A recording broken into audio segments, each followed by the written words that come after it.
انابیہ جیسے ہی شادی سے انکار کرتی ہے، سب گھر والے مریم کی شادی اویس کے ساتھ کر دیتے ہیں۔ مریم کمرے میں دلہن بنی اویس کا انتظار کر رہی ہوتی ہے، مگر اویس جو کہ انابیہ کی باتوں میں آ چکا ہوتا ہے، اسے یہی لگتا ہے کہ مریم شہویز کو پسند کرتی ہے۔ اس لیے اویس جیسے ہی کمرے میں آتا ہے تو مریم کو دلہن بنی دیکھ کر اسے بہت زیادہ غصہ آتا ہے اور اسے کہتا ہے، مریم ہماری شادی زبردستی کی شادی ہے، اس لیے بہتر یہی ہوگا کہ ہم اس شادی کو مجبوری کے طور پر نبھائیں۔ یہ کہہ کر اویس کمرے سے باہر چلا جاتا ہے، مگر اویس کی ماں بھی مریم کو اپنے گھر میں بہو کے طور پر ایکسیپٹ نہیں کر پا رہی ہے۔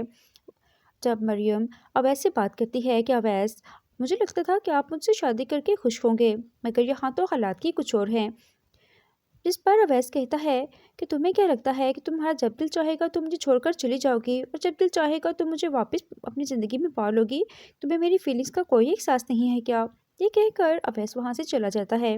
ادھر انابیہ اپنے باپ کے پاس کمرے میں آتی ہے اور کہتی ہے کہ بابا، اگر آپ مجھ سے اتنی ہی نفرت کرتے ہیں تو آپ میرا گلا دبا کر میری جان لے لیں۔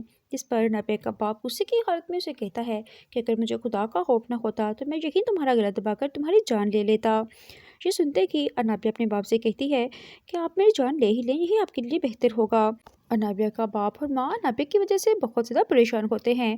انابیہ کا باپ کہتا ہے، جس لڑکی سے یہ بدتمیز لڑکی محبت کرتی ہے اسے بلاؤ اور اس کے ساتھ اس کی دوستی کر دو۔ میں ایک سیکنڈ کے لیے بھی اس لڑکی کو اپنے گھر میں برداشت نہیں کر پا رہا۔ اگر میرے بس میں ہوتا تو میں ابھی اسی وقت اس کی جان لے لیتا۔